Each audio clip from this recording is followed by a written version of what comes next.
Di antara tetamu yang sering mengunjungi rumah itu ialah Safiyah, yang kini adalah saudari ipar Khadijah, anak ibu saudara Muhammad yang bongsu yang lebih muda daripada baginda sendiri.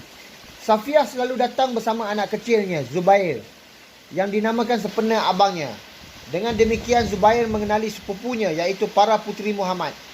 Sejak zaman kanak-kanaknya lagi, turut datang bersama Safiyah ialah pelayan yang setia, Salma, yang telah membantu Khadijah melahirkan semua anaknya dan yang menganggap dirinya sebagai salah seorang ahli keluarga itu. Waktu berlalu dan sesekali Halimah, ibu angkat Muhammad, datang berkunjung, manakala Khadijah sentiasa bermurah hati terhadapnya. Salah satu kunjungannya berlangsung pada musim kemarau teruk dan meluas yang telah mengorbankan ternakan Halimah. Lalu Khadijah menghadiahkannya 40 ekor biri-biri dan seekor unta pembawa rengga. Kemarau yang menimbulkan suasana kebuluran di Hijaz ini menyebabkan keluarga Muhammad mendapat seorang anggota baru yang penting.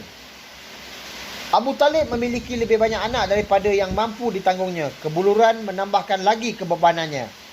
Muhammad menyadari hal itu dan merasa perlu dilakukan.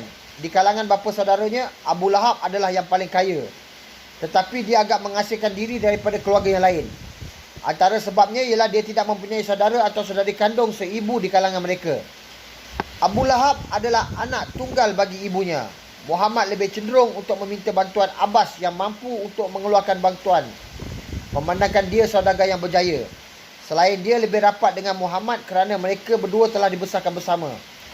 Juga akrab dengannya, atau malah lebih akrab lagi, adalah isteri Abbas, Al-Fadl, yang sangat menyayanginya dan sentiasa mengalu-ngalunya ke rumah mereka.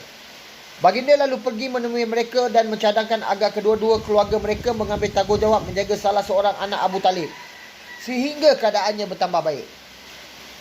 Tanpa berfikir panjang, mereka bersetuju dan kedua-duanya pergi menemui Abu Talib, yang menyatakan ketika dia mendengar cadangan mereka, "Lakukanlah apa yang kamu mahu, tapi tinggalkanlah Aqil dan Talib bersamaku."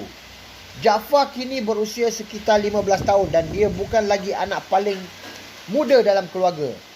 Ibunya Fatimah telah melahirkan seorang lagi putera, kira-kira 10 tahun lebih muda, dan mereka menamakannya Ali.